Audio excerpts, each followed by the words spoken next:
Guys, I'd like to talk both about the Woodward book and about this New York Times op-ed that's still making waves. But Carl, first to you on Woodward's book, Fear. We've just heard from Woodward for the first time on CBS. He talked to viewers about what he hopes people take away from this book. Let's take a listen to what Woodward said. This one was in the belly of the beast. And what did you conclude about the beast? That people better wake up to what's going on. And to what Woodward is saying in this book and what he wants the public to know.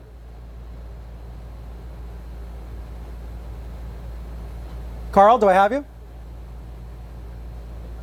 Oh, I'm sorry, I couldn't hear you, Brian. That's Pardon okay. me. You're a little bit far again. away from me today. I was asking for your reaction to what Woodward is saying, that he thinks the public needs to be woken up, that this book needs to be a wake-up call.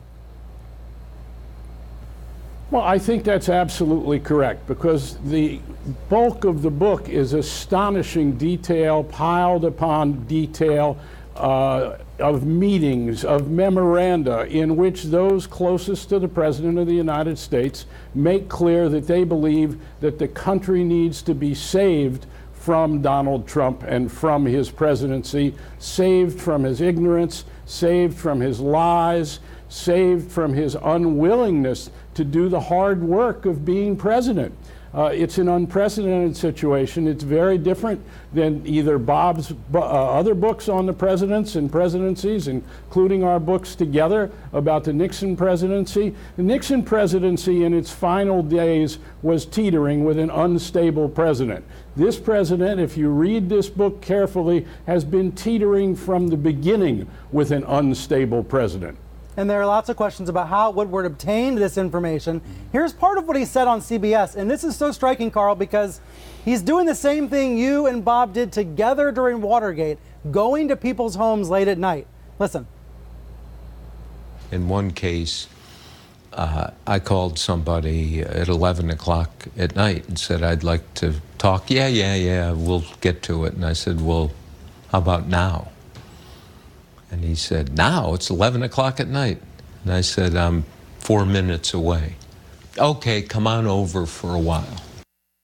Come on over. Carl, what can you tell us about Woodward's style and his reporting methods?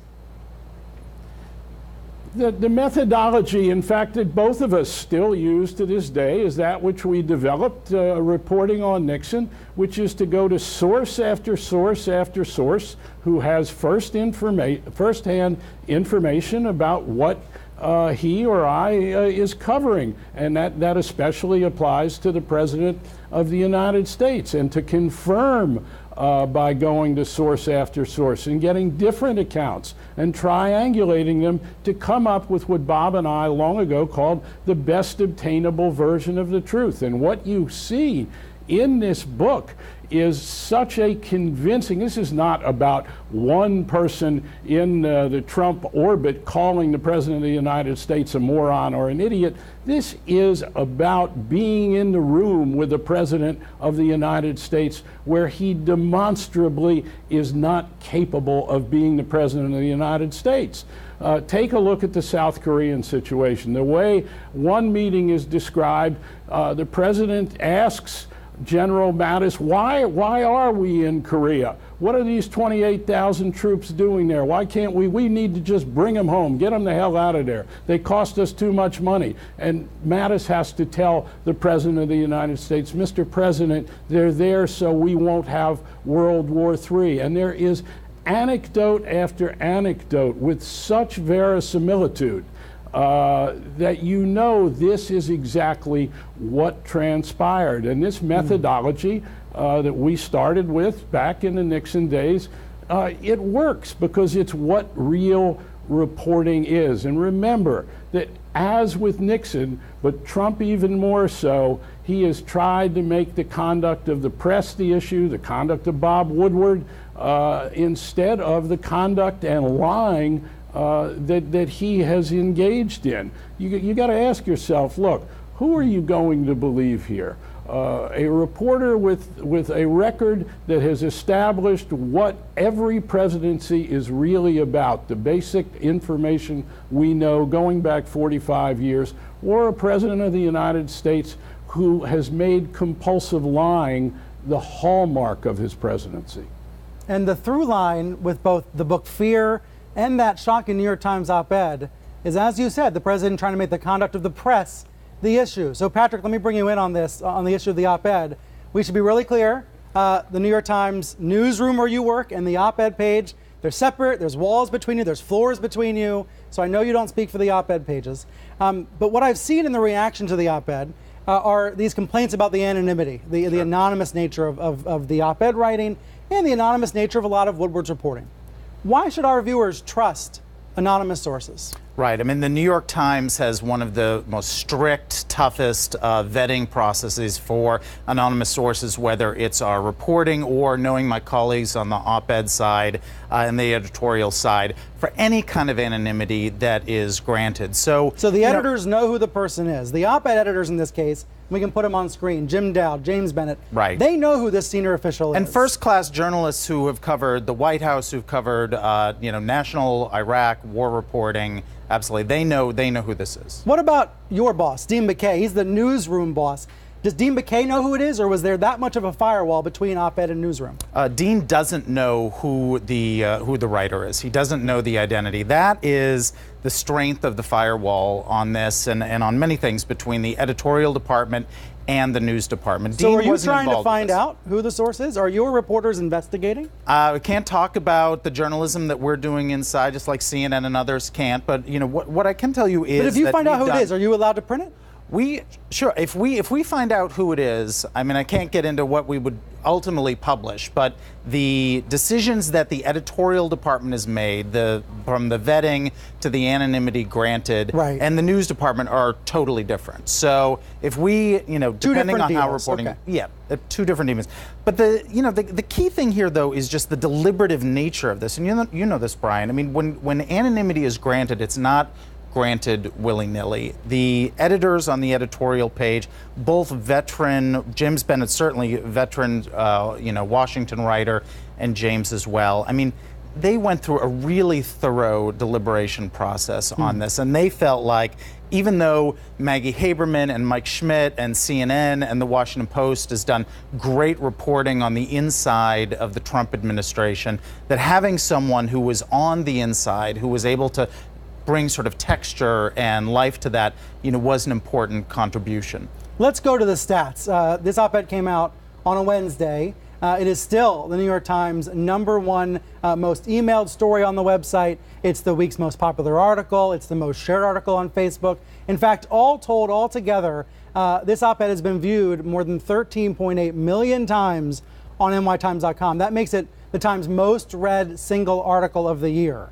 So from a page view, from a traffic perspective, it's obviously a win for the Times. But Carl Bernstein, what about the ethics of this decision? There's a lot of critics out there saying the Times should not have given this person anonymity, not for any number of page views. What do you think? I think it's a legitimate article to publish anonymously, and at the same time, I think that there is something craven about the author not coming forward. This is different than the case of Deep Throat, where we were seeking information from someone inside during the Nixon presidency, someone who did not want to volunteer much information, and we were able to get some out of Deep Throat about an ongoing criminal conspiracy. Rather, this is someone on the inside who has come to a newspaper and said, here, I am going to give you this, and I think it's absolutely right that the New York Times published it, but I would hope that this individual would come forward in the national interest and give himself more credibility and what he has to say by identifying himself or herself and letting us know, and then becoming part of the open debate about Donald Trump's presidency, as reported in Bob Woodward's book, because the two follow parallel tracks in which those closest to the president are saying, he cannot be trusted with the national security of the United States. We've never had this in our history. The final days of Nixon, yes.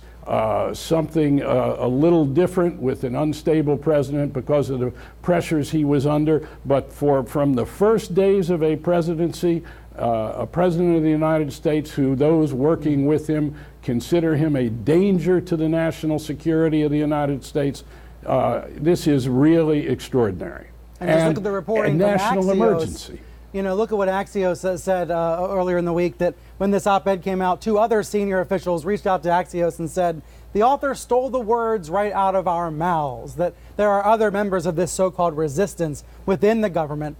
However, there have been a lot of folks, of course, coming out saying, it wasn't me, it wasn't me. Let me ask you about this, Patrick. Sarah Sanders, the White House press secretary, even told people to call up your newsroom or call up, well, technically call up the opinion page and complain about what happened. We can put her message on screen there. The thing about the New York Times phone system is when you call up and you say the word opinion, you might get transferred to Patrick Healy. Right. It didn't quite translate well. So did you get any calls yourself? I was wondering. I got 2 calls saying how outraged people were, and I got 3 calls from subscribers saying how proud they were of what we've done. And I think one of those callers made the point, and I think this goes a little bit to something Carl was saying. They understand that for tough, in-depth reporting, whether it's Bob Woodward or CNN or the New York Times, there are going to be times when anonymous sources are used. And what people trust about the Times is that we're not going to just grant anonymity to whomever, and we're not going to slap on sloppy attribution like senior administration officials when they're not. What some people trust. Sure, no, There's that's a lot true, of folks out there that do not trust anything about the New York Times or CNN. No, that's very true. I mean, look, we rise and fall on the credibility of our reporting, but you look at the Pulitzer Prize that Mike Schmidt, Maggie Haberman, others in the D.C. Bureau of the Times won on Trump reporting on the administration, that the Washington Post has won, some of the breakthrough investigative work. It's not like Donald Trump was calling A.G. Sulzberger into the White House and saying, I demand all these corrections, when they had that meeting over the summer. It's not like when Donald Trump came to the editorial board after he was elected president and said what a jewel the New York Times was. He called the New York Times an American jewel. American jewel. And we know that Donald Trump has been an anonymous source for stories over the decades. Yeah. And he had praised Bob Woodward repeatedly over the years. Listen to that Washington Post tape recording of Donald Trump, President Trump, on the phone with Bob Woodward not too long ago, talking about how fair and strong Bob Woodward's reporting was. So, anonymity isn't just granted all over the place. It's really thoughtfully handled.